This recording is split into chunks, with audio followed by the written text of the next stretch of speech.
الحمد لله نحمده ونستعينه ونؤمن به ونتوكل عليه ونعوذ بالله من شرور أنفسنا ومن سيئات أعمالنا من يهده الله فلا مضل له ومن يضلل فلا هادي له وأشهد أن لا إله إلا الله وحده لا شريك له وأشهد أن محمدا عبده ورسوله أرسله بالهدى ودين الحق ليظهره على الدين كله ولو كره المشركون اللهم صل على محمد وعلى آل محمد كما صليت على إبراهيم وعلى آل إبراهيم وبارك على محمد وعلى آل محمد كما باركت على إبراهيم وعلى آل إبراهيم إنك حميد مجيد أما بعد فإن خير الحديث كتاب الله فأحسن الهدي هدي محمد صلى الله عليه وسلم وشر الأمور محدثاتها وكل محدثة بدعة وكل بدعة ضلالة وكل ضلالة في النار يا أيها الذين آمنوا اتقوا الله حق تقاته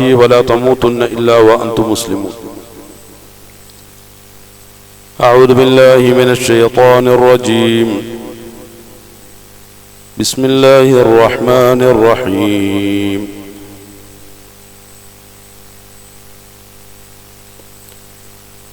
لقد كان لسبأ في مسكنهم آية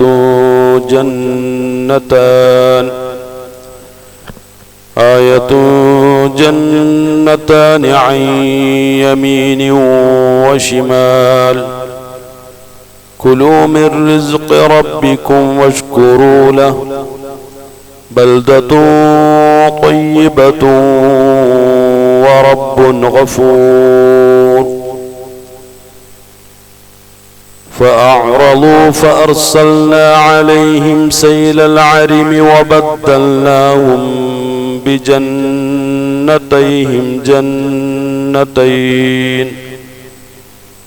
بجنتين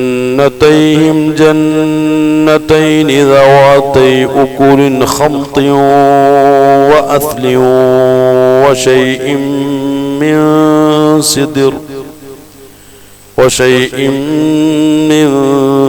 صدر قليل ذلك جزيناهم بما كفروا وهل نجزى إلا الكفور. പ്രിയമുള്ള സഹോദരങ്ങളെ സഹോദരിമാരെ,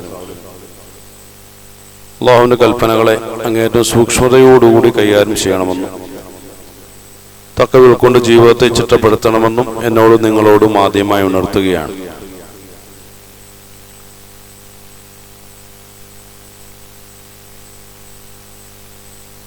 സൂറത്ത് സബയിലെ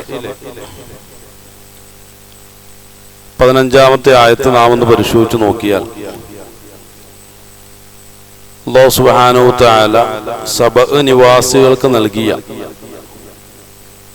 ഭൗതികമായിട്ടുള്ള വലിയ നിഅമത്തുകളെ കുറിച്ചുള്ള സൂചനയാണ് ആ ഒരു ആയത്തിലൂടെ നമുക്ക് മനസ്സിലാക്കാൻ കഴിയുന്നത്. അല്ലാഹു സുബ്ഹാനഹു വ തആല പറയുന്നു, അഊദു ബില്ലാഹി മിനശ് ശൈത്വാനിർ റജീം ലഖദ് കാന ലിസബഇൻ ഫീ മസ്കനിഹിം ആയത്തുൻ ജന്നതാനി അൻ യമീനിൻ വശിമാൽ. സബഅ രാജ്യക്കാർക്ക് അവരുടെ താമസ സ്ഥലങ്ങളിൽ അല്ലെങ്കിൽ അവരുടെ അധിവാസ കേന്ദ്രങ്ങളിൽ 2 തോട്ടങ്ങളെ അള്ളാഹുവിന്റെ ഒരു ദൃഷ്ടാന്തമായി നൽകുകയുണ്ടായി. അത് സബയിലെ അധിവാസ കേന്ദ്രങ്ങളുടെ വലതും ഇടതുമായിട്ടുള്ള 2 ഭാഗങ്ങളിലായിട്ടാണ് ഈ 2 തോട്ടങ്ങളെ അള്ളാഹു നൽകിയിട്ടുള്ളത്. അതിനുശേഷം അവരോട് അള്ളാഹു പറയുകയുണ്ടായി, കുലൂ മിൻ റിസ്ഖി റബ്ബിക്കും, നിങ്ങൾക്ക് നിങ്ങളുടെ രക്ഷിതാവ് നൽകിയിട്ടുള്ള ഈ നിഅമത്തിൽ നിന്നും നിങ്ങൾ റിസ്ഖുകൾ കണ്ടെത്തുകയും ആ റിസ്ഖുകളെ നിങ്ങൾ യഥേഷ്ടം ഭക്ഷിക്കുകയും ചെയ്യുക. വഷ്കുറൂല, അതുപോലെ തന്നെ അവനോട് നന്ദി കാണിക്കുകയും ചെയ്യണം. ഈ ഒരു നിർദ്ദേശമാണ് സബഅ ഗോത്രത്തിന് അല്ലെങ്കിൽ സബഅ നിവാസികൾക്ക് അല്ലാഹു സുബ്ഹാനഹു തആല കൊടുത്തിട്ടുള്ളത്. അതിനുശേഷം അല്ലാഹു വിശുദ്ധ ഖുർആനിലൂടെ നടത്തുന്ന ഒരു പ്രയോഗം ബൽദത്തുൻ ത്വയ്യിബത്തുൻ വറബ്ബുൻ ഗഫൂർ.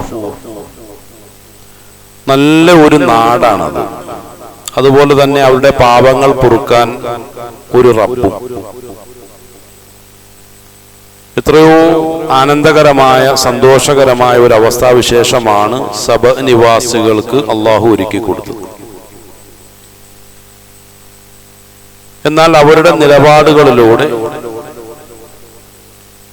അവർ പിന്നീട് എന്താണ് വ്യക്തമാക്കിയിട്ടുള്ളത് അതിനെക്കുറിച്ച് അള്ളാഹു പറയുന്നു ഫഅറളു. എന്നാൽ അള്ളാഹുവിന്റെ ഈ ഒരു കൽപ്പനകളിൽ നിന്നും അവർ പിന്തിരിഞ്ഞുപോയി. ഇത് അള്ളാഹു നൽകിയതാണ് എന്നുള്ള ശരിയായ ബോധ്യത്തിൽ നിന്നും തിരിച്ചറിവിൽ നിന്നും തങ്ങളുടെ കഴിവുകൾ കൊണ്ട് തങ്ങൾ നേടിയതാണ് എന്നുള്ള ഒരു മിഥ്യാധാരണയിലേക്ക് അവരുടെ കാഴ്ചപ്പാടുകൾ മാറിപ്പോയപ്പോൾ അള്ളാഹുവിനെ ഇബാദത്ത് ചെയ്യണം, അള്ളാഹു നൽകിയ നിഅമത്തിന് അള്ളാഹുവിനോട് നന്ദി പ്രകടിപ്പിക്കണം എന്നുള്ള അവരുടെ റബ്ബിന്റെ കൽപ്പനകളെ അവരെന്ത് ചെയ്തു? മറന്നു കളഞ്ഞു. അത്തരം ദൈവികമായ കൽപ്പനകളിൽ നിന്നും ദർശനങ്ങളിൽ നിന്നും അവർ വഴിമാറിപ്പോയി, അവർ പിന്തിരിഞ്ഞു കളഞ്ഞു. അപ്പോൾ എന്ത് സംഭവിച്ചു? ഫഅർസൽനാ അലൈഹിം സൈലൽ അരീമി. അങ്ങനെ അള്ളാഹു വലിയൊരു മലവെള്ളപ്പാച്ചിൽ അല്ലെങ്കിൽ അണക്കെട്ടിൽ ഉണ്ടായിരുന്ന വലിയൊരു ജലപ്രവാഹത്തെ അവരിലേക്ക് തുറന്നു വിട്ടു എന്നാണ് അള്ളാഹു പറയുന്നത്. എന്താണ് ഈ തോട്ടത്തെ കുറിച്ച് പറഞ്ഞപ്പോൾ പെട്ടെന്നൊരു അണക്കെട്ടിനെ കുറിച്ചുള്ള, ഡാമിനെ കുറിച്ചുള്ള പരാമർശം വന്നത് എന്ന് നമ്മൾ പരിശോധിച്ചു നോക്കിയാൽ സബ നിവാസികൾക്ക് അള്ളാഹു നൽകിയ രണ്ട് തോട്ടങ്ങളുടെ പ്രത്യേകതകളെ കുറിച്ച് നമ്മളൊന്ന് പരിശോധിക്കേണ്ടി വരും. ഇപ്പൊ കൃഷിയിടങ്ങളെ സംബന്ധിച്ചിടത്തോളം ഒഴിച്ചുകൂട്ടാൻ പറ്റാത്ത ഒന്നാണ് ജലസേചനം എന്നുള്ളത്. നല്ല ജലസേചന പദ്ധതികൾ ഉണ്ടെങ്കിൽ അവിടെയുള്ള കൃഷികളൊക്കെ ഏറ്റവും നല്ല രൂപത്തിൽ മുന്നോട്ട് കൊണ്ടുപോകാൻ സാധിക്കും. അതല്ല എന്നുണ്ടെങ്കിൽ വലിയ പ്രയാസങ്ങളുണ്ടാവും. ഇപ്പൊ കേരളത്തെ സംബന്ധിച്ചിടത്തോളം, തമിഴ്നാടിനെ സംബന്ധിച്ചിടത്തോളവും ഒരു ഡാമിന്റെ വിഷയത്തിൽ വലിയൊരു തർക്കത്തിലാണ്.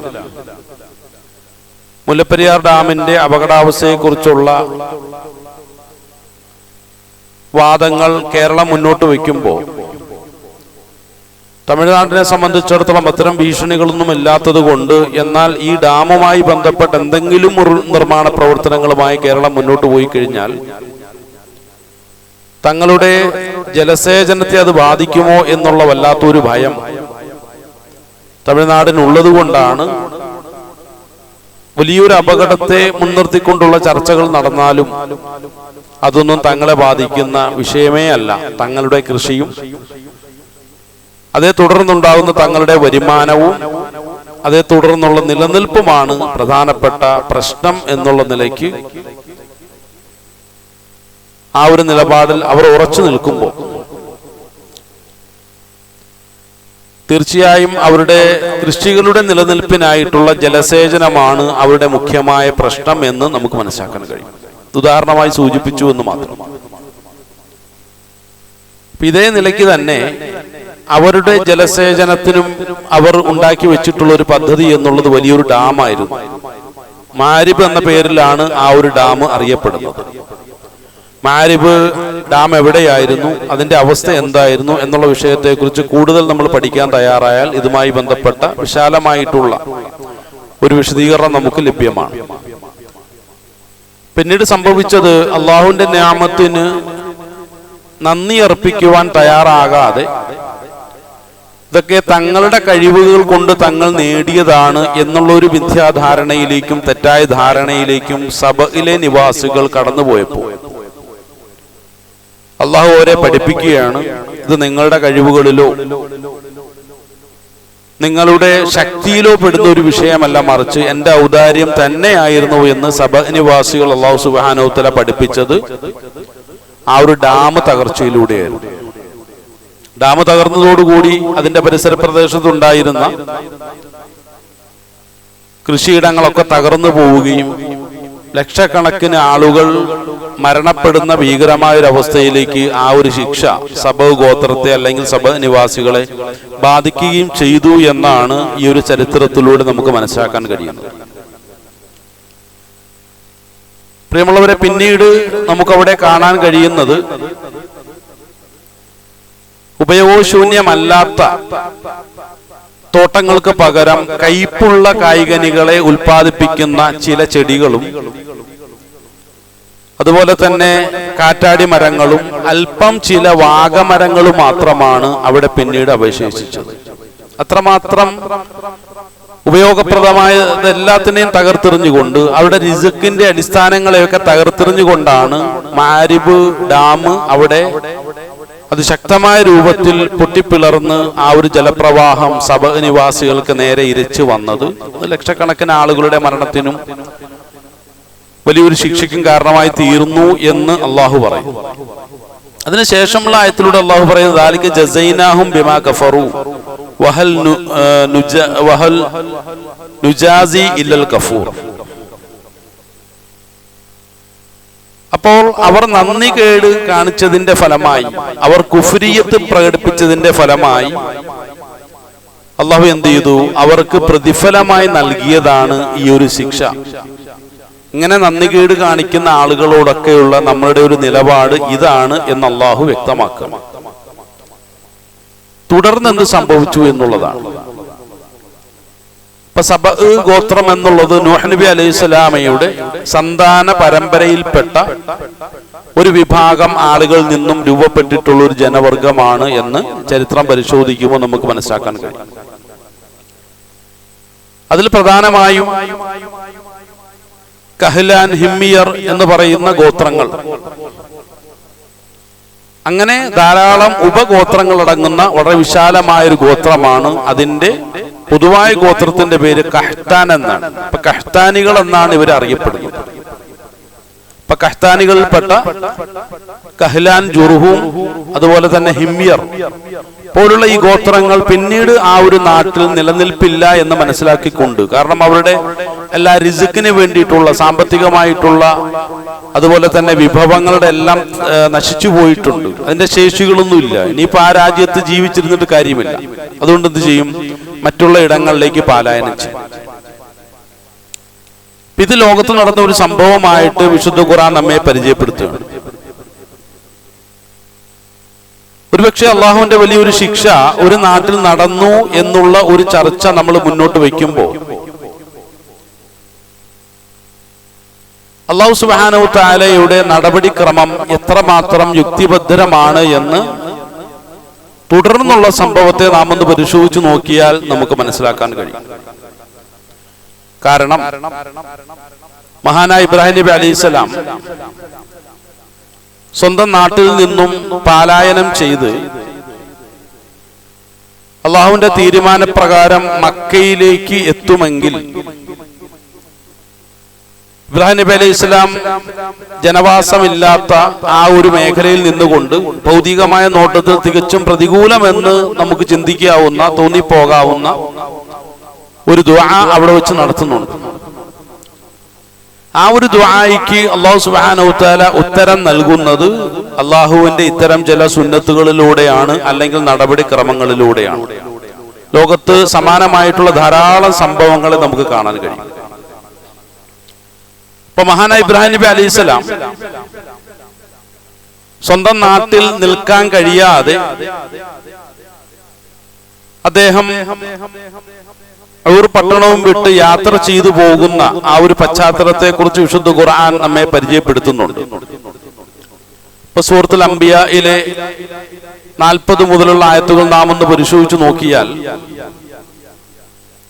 അല്ലെ 50 മുതലുള്ള ആയത്തുകൾ നാം ഒന്ന് പരിശോധിച്ചു നോക്കിക്കഴിഞ്ഞാൽ ഇബ്രാഹിം നബി അലൈഹി സ്വലാം അദ്ദേഹത്തിന്റെ പിതാവിനോട് നടത്തുന്ന സംഭാഷണങ്ങളെ കുറിച്ച്, അത് സൂറത്തുൽ മറിയമിലൂടെ നാം മുമ്പ് മനസ്സിലാക്കിയതാണ്.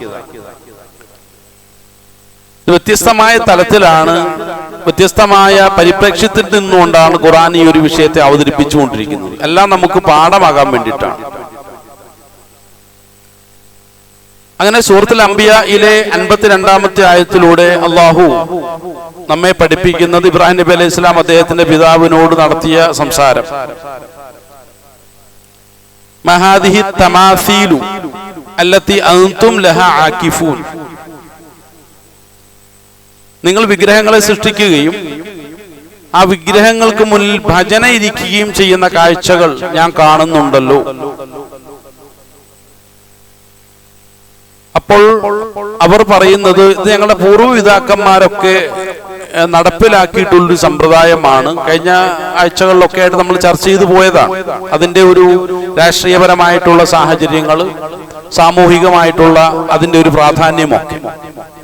അപ്പൊ അതിനെതിരായി ഒരു വ്യക്തി നിലകൊള്ളുമ്പോൾ, ഒരു വിപ്ലവാത്മകമായിട്ടുള്ള ഒരു കാഴ്ചപ്പാടോടുകൂടി, മാനസികാവസ്ഥയോടുകൂടി ഒരു വ്യക്തി നിലകൊള്ളുമ്പോൾ അദ്ദേഹത്തിന്റെ പിന്നിൽ എന്തൊക്കെ ഉണ്ടായിരിക്കണം എന്നുള്ളതാണ്. അപ്പൊ നമ്മള് ലോകത്ത് നടന്നിട്ടുള്ള വിപ്ലവങ്ങളെ കുറിച്ചൊക്കെ പരിശോധിച്ച് നോക്കുമ്പോൾ നവോത്ഥാന ചിന്തകളിൽ നിന്നും യുക്തിഭദ്രമായ കാഴ്ചപ്പാടുകളിൽ നിന്നുമൊക്കെയാണ് ലോകത്തെല്ലാ വിപ്ലവങ്ങളും രൂപപ്പെട്ടിട്ടുള്ളത്. അതേ രൂപത്തിൽ വളരെ യുക്തിഭദ്രമായിട്ടുള്ള കാഴ്ചപ്പാടോടുകൂടി ഒരു നവോത്ഥാന ചിന്തയോടുകൂടിയാണ് ഇബ്രാഹിം നബി അലൈഹിസ്സലാം വിപ്ലവാത്മകമായ രൂപത്തിലോട് ചർച്ച ഊറിൽ വെക്കുന്നത്, അല്ലെങ്കിൽ ആ ഊറിലെ ജനതയ്ക്ക് മുമ്പാകെ വെക്കുന്നത്. അവസാന ചുരുക്കത്തിന് ശേഷമുള്ള ആയത്തുകൾ നാം ഒന്ന് പരിശോധിച്ച് നോക്കിക്കഴിഞ്ഞാൽ ഒരു നിലയ്ക്കും ആ ജനങ്ങൾ ഇബ്രാഹിം നബി അലൈഹിസ്സലാമയുടെ ആശയത്തോട് യോജിച്ച് വരുന്നില്ല എന്ന് നമുക്ക് മനസ്സിലാക്കാൻ കഴിയും. അപ്പൊ ഇബ്രാഹിം നബി അലൈഹി സ്വലാമയോട് അവസാനം പിതാവ് തീർത്ത് പറഞ്ഞതാണ്. കാരണം ധാരാളം നമ്മൾ കേട്ടിട്ടുള്ള ചില സംഭവങ്ങളാണ് സൂറത്തുൽ അംബിയയിലൂടെ പിന്നീട് ചർച്ച ചെയ്യപ്പെടുന്നത്. ഇബ്രാഹിം നബി അലൈഹി സ്വലാമയെ തീയിലേക്ക് എടുത്തെറിഞ്ഞതും അത് അദ്ദേഹത്തിന് രക്ഷയും തണുപ്പുമായി മാറിയ സംഭവങ്ങളെ കുറിച്ചൊക്കെയാണ് പറഞ്ഞു വരുന്നത്. നമ്മൾ അതിലേക്കൊന്നും കടക്കുന്നില്ല. സൂറത്ത് മറിയമിലേക്ക് നാം തിരിച്ചു വന്നു കഴിഞ്ഞാൽ ഇബ്രാഹിം നബി ഈ സംഭവങ്ങൾക്കൊക്കെയും ശേഷം തീയിലേക്ക് എടുത്തെറിഞ്ഞു.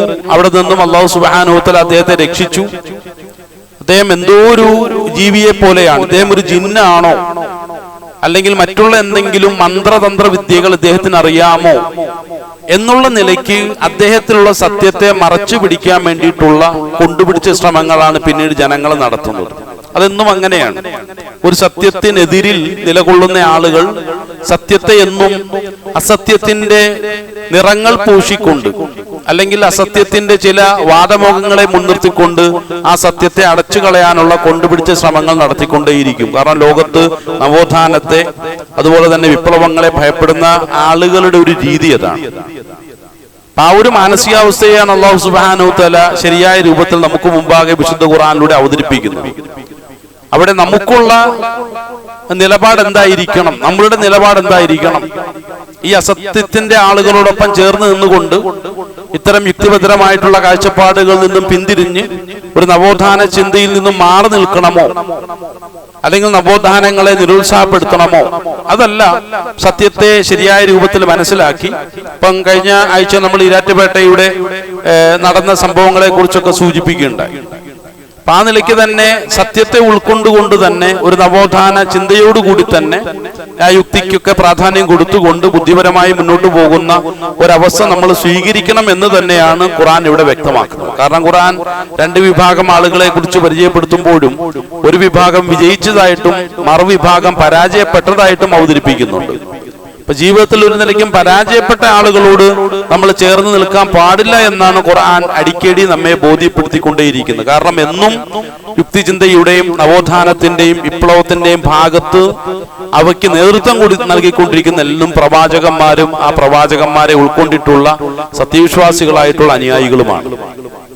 അപ്പൊ ഇവിടെ ഊർ പട്ടണത്തിൽ എന്ത് സംഭവിച്ചു എന്ന് ചോദിച്ചാൽ, നല്ല ഒരു ശതമാനം ജനതയും ഇബ്രാഹിം നബി അലൈഹി സ്വലാമയുടെ യുക്തിചിന്തയോടോ സത്യത്തോടോ നവോത്ഥാനപരമായിട്ടുള്ള കാഴ്ചപ്പാടോടോ ചേർന്ന് നിൽക്കാതെ അതിനെതിരായി നിലകൊള്ളുകയാണ് ചെയ്യുന്നത്. ആ നാട്ടിൽ യാതൊരു നവോത്ഥാന പ്രവർത്തനങ്ങളും നടക്കില്ല, ആ നാടിന് യാതൊരു പുരോഗതിയും ഉണ്ടാകില്ല എന്നുള്ള കാര്യം ഉറപ്പാണ്. അപ്പൊ ഇവിടെയാണ് അവസാനമായി, ഇതിനൊക്കെ ശേഷം ഇബ്രാഹിം നബി അലൈഹി സ്വലാം വീണ്ടും വന്നിട്ട് പിതാവിനോട് സംസാരിക്കുകയാണ്. അവസാനമായി പിതാവ് പറഞ്ഞു, ഖാല അറാഗിബുൻ അൻത അൻ ആലിഹതി യാ ഇബ്രാഹിം. ഇബ്രാഹിമേ, എന്റെ ദൈവങ്ങളെ വേണ്ട എന്ന് താങ്കൾ വെക്കുകയാണെങ്കിൽ ലഇല്ലം തൻതഹി ലഅർജുമന്നക വഹ്ജുർനി മലിയ, എന്നിൽ നിന്നും ഇത്രയും പെട്ടെന്ന് വിട്ടുമാറിക്കൊള്ളണം. എന്നുവെച്ചാൽ ഇവിടുന്ന് പുറത്തു പോകണം. ഈ വീട്ടിൽ നിന്നും താങ്കളെ പുറത്താക്കിയിരിക്കുകയാണ്.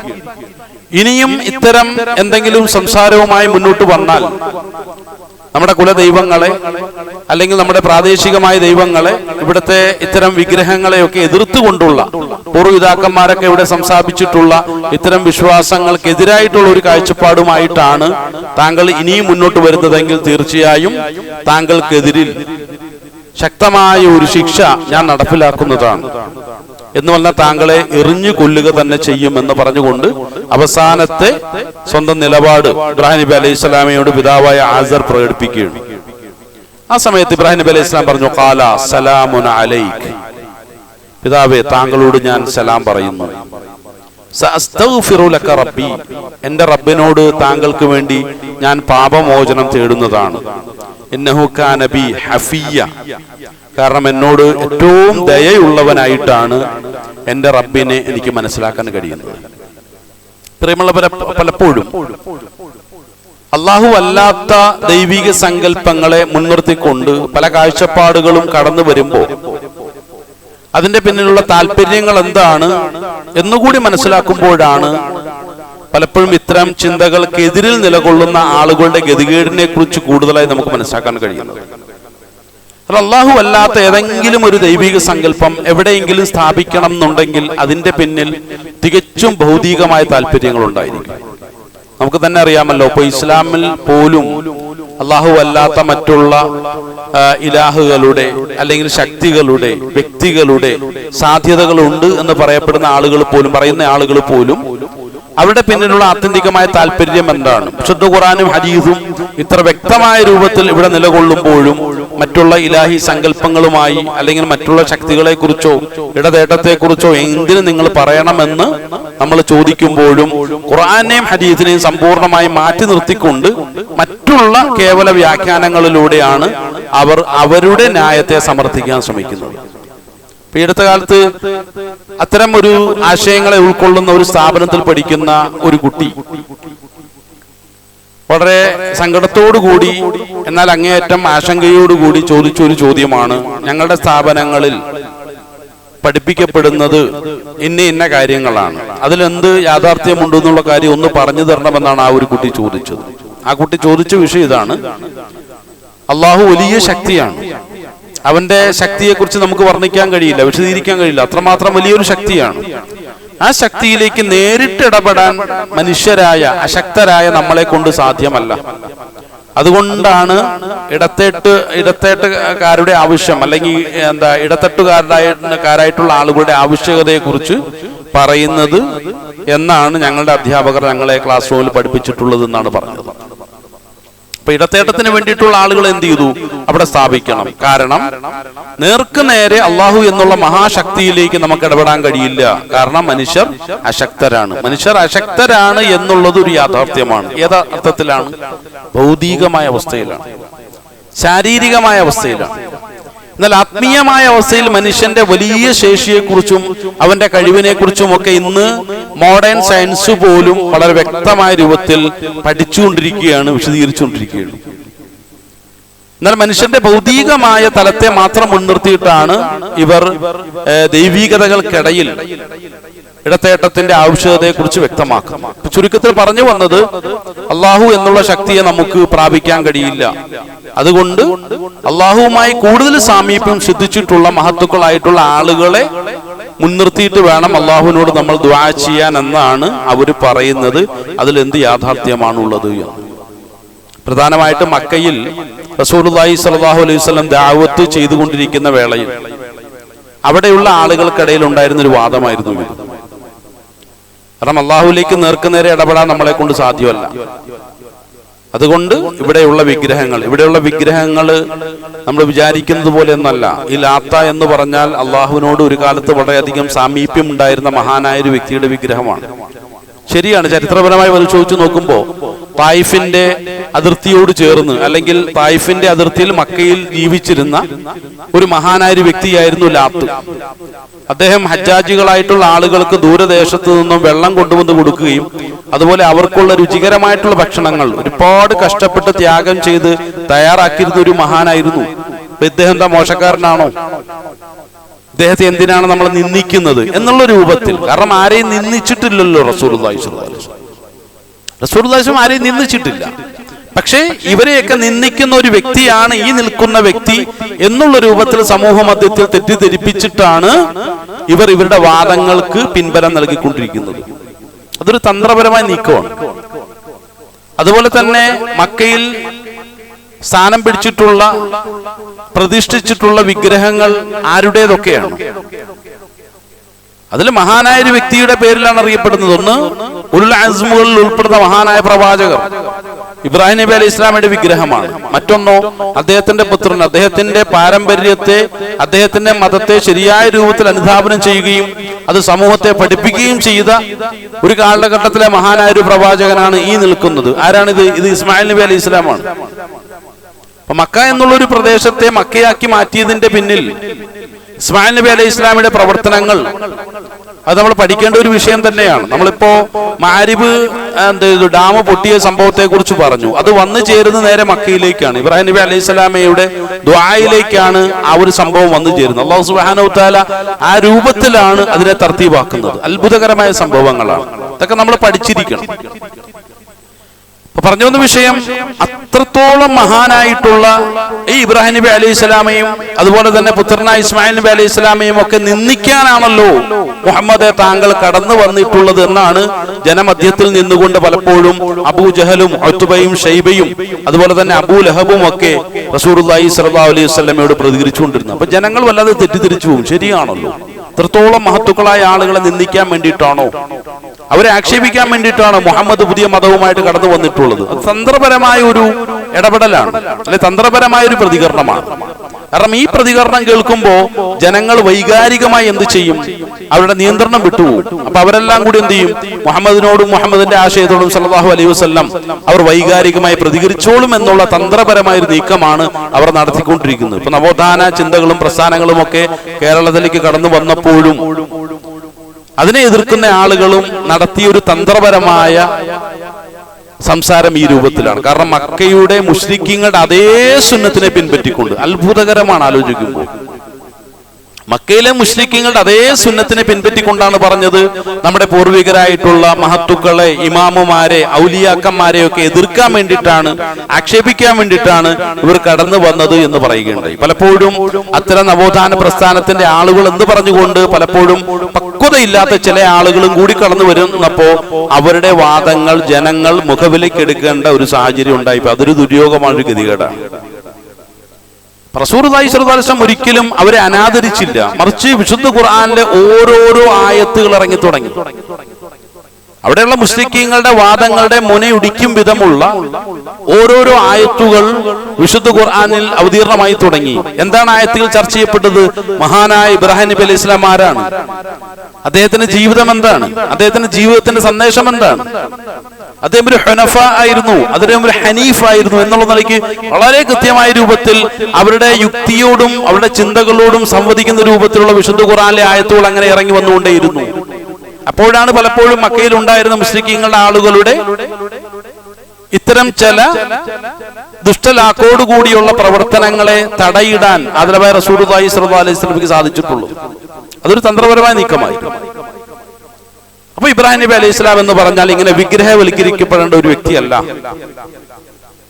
വിഗ്രഹത്തെ സ്വന്തം ജീവിതത്തിൽ അങ്ങേയറ്റം എതിർത്ത ഒരു വ്യക്തിയാണ്. അപ്പോഴാണ് മക്കയിൽ സൂറത്തുൽ അംബിയയിലെ ഈ പറയപ്പെട്ട ആയത്തുകളിലൂടെയൊക്കെ കടന്നു വരും. സുബ്ഹാനല്ലാഹ്, അവിടെയാണ് അതിന്റെ പ്രസക്തി നമുക്ക് മനസ്സിലാക്കാൻ കഴിയുന്നത്.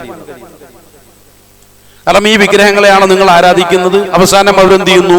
ഒരു ഉത്സവവേളയിൽ അവരുടെ പ്രാദേശികമായ പ്രദേശത്ത് നിന്നും അവരുടെ മുഖ്യമായ അമ്പലത്തിലേക്ക് ഒരു ആരാധനാ ഉത്സവ പരിപാടിക്ക് പോയ സമയത്താണ് അവരുടെ കുലദൈവങ്ങളൊക്കെ വാഴുന്ന അമ്പലത്തിലുള്ള ദൈവങ്ങളെ ഇബ്രാഹിം നബി അലൈഹി സ്വലാം, വിഗ്രഹങ്ങളെ ഇബ്രാഹിം നബി അലൈഹി സ്വലാം തച്ചു തകർത്തതും അവസാനം ആ തച്ചു തകർത്ത കോടാലി അവിടെയുള്ള ഏറ്റവും വലിയ വിഗ്രഹത്തിന്റെ തലയിൽ വെച്ചത്, കഴുത്തിൽ വെച്ചു കൊടുക്കുകയുണ്ടായി. അവസാനം തിരിച്ചു വന്നപ്പോൾ ഇവർ ഈ കാഴ്ച കാണാണ്, ആരാണ് ഈ വിഗ്രഹങ്ങളെയൊക്കെ തകർത്ത് കളഞ്ഞത്? അവരുടെ ചോദ്യം അതാണ്.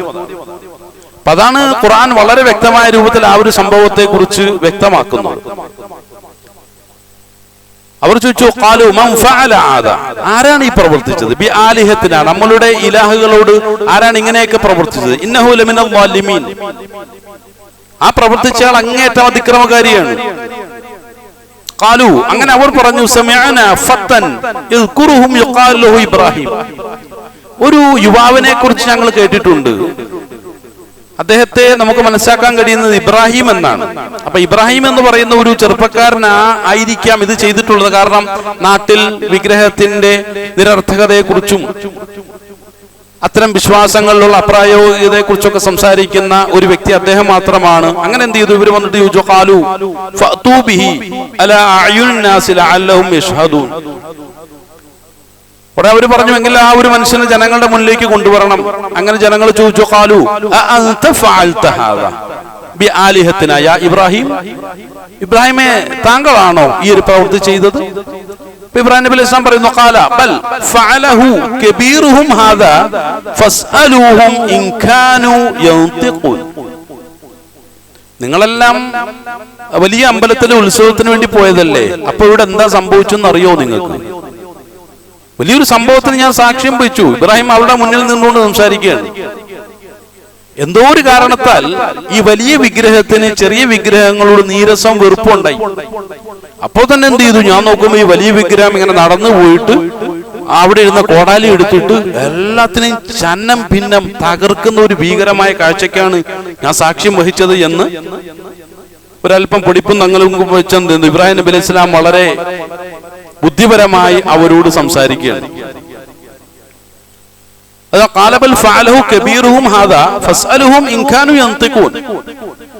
നിങ്ങൾക്കിനി ഒരേ ഒരു കാര്യം മാത്രമേ ചെയ്യാനുള്ളൂ. ഈ വലിയ വിഗ്രഹം സംസാരിക്കും എന്ന് നിങ്ങൾക്ക് ഉറപ്പുണ്ടെങ്കിൽ, അതാണ് ഇൻകാനു യന്തിഖൂൻ, അദ്ദേഹം സംസാരിക്കും മൊഴിയുമെന്ന് നിങ്ങൾക്ക് ഉറപ്പുണ്ടെങ്കിൽ എന്ത് ചെയ്യുക? നിങ്ങൾ ഫസ്അലൂഹും, ആ വലിയ വിഗ്രഹത്തോട് ചോദിച്ചു നോക്കിയാൽ നിൽക്കുന്ന നിപ്പ് കണ്ടില്ലേ എന്നൊക്കെ ഉള്ള രൂപത്തിൽ എന്ത് ചെയ്തു? വളരെ ഭംഗിയായ രൂപത്തിൽ ഇബ്രാഹിം നബി അലൈഹി സ്വലാം പറഞ്ഞു. അപ്പൊ ഇതിന് മറുപടിയായി അടുത്ത ആയത്തിൽ ഖുർആൻ പറയുന്ന ഒരു പ്രയോഗമുണ്ട്.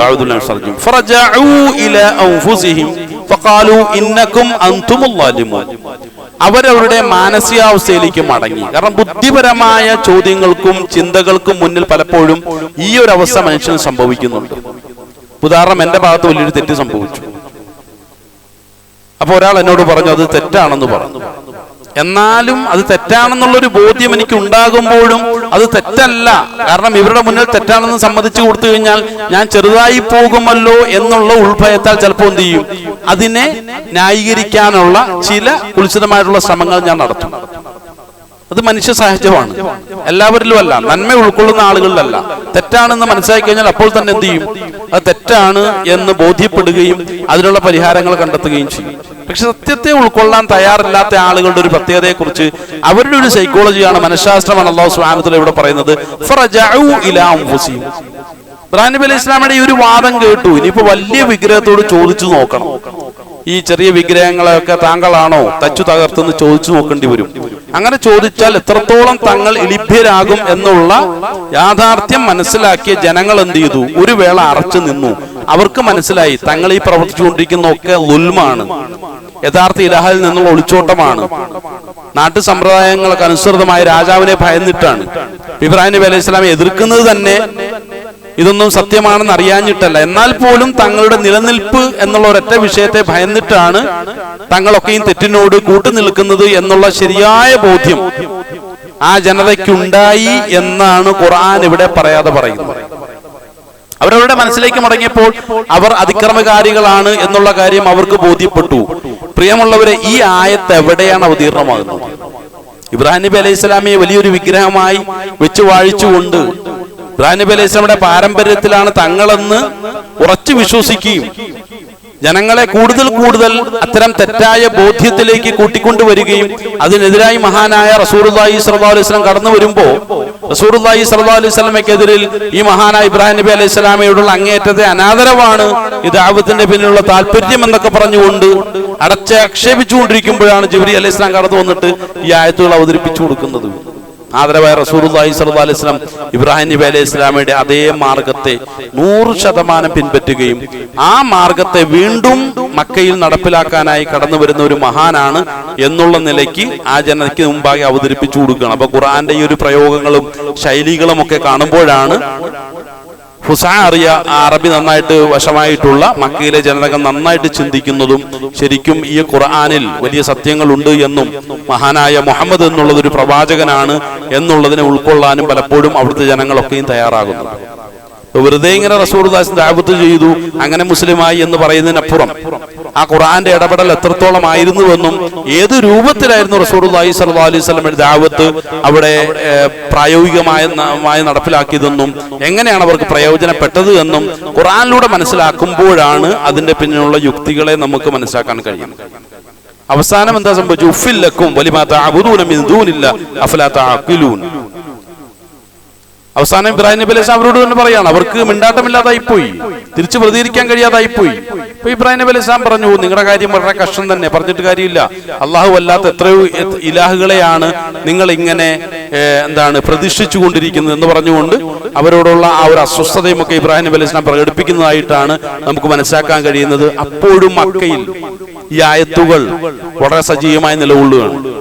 സ്വന്തം വിഗ്രഹത്തെ തന്നെ സ്ഥാപിച്ചുകൊണ്ട്, അല്ലെ സ്വന്തം പുത്രന്റെ വിഗ്രഹത്തെ തന്നെ സ്ഥാപിച്ചുകൊണ്ട് മക്കക്കാർ ഇബ്രാഹിം നബി അലൈഹി സ്വലാമയുടെ സംസ്കാരത്തോടും ആശയത്തോടും ഇലാഹി സങ്കല്പങ്ങളോടും മതബോധത്തോടും എത്രമാത്രമാണോ പുറംതിരിഞ്ഞു നിൽക്കുന്നത്, അതിനോടുകൂടി ചരിത്രപരമായി ഇബ്രാഹിം നബി അലൈഹി സ്വലാം പറയുകയാണ്, ഉഫിൽ ലക്കും വലിമാ തഅബുദൂന മിൻ ദൂനില്ലാഹി അഫലാ തഅഖിലൂൻ.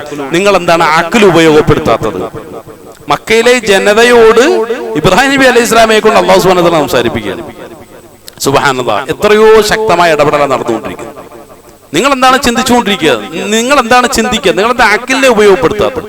ശരിയായ ബോധത്തിലേക്ക് എന്തുകൊണ്ട് നിങ്ങൾ തിരിച്ചു വരുന്നില്ല? ശരിയായ ബുദ്ധി നിങ്ങൾ എന്തുകൊണ്ട് ഉപയോഗിക്കുന്നില്ല?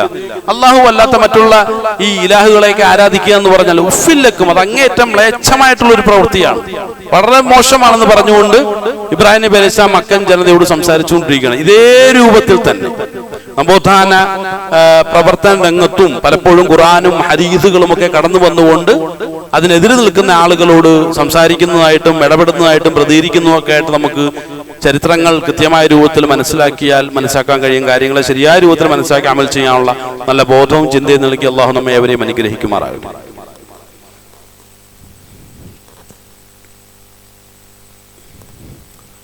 അൽഹംദുലില്ലാഹി റബ്ബിൽ ആലമീൻ വസ്സലാത്തു വസ്സലാമു അലാ അഷ്റഫിൽ മുർസലീൻ വഅലാ ആലിഹി വസഹ്ബിഹി അജ്മഈൻ. അമ്മാ ബഅദ്.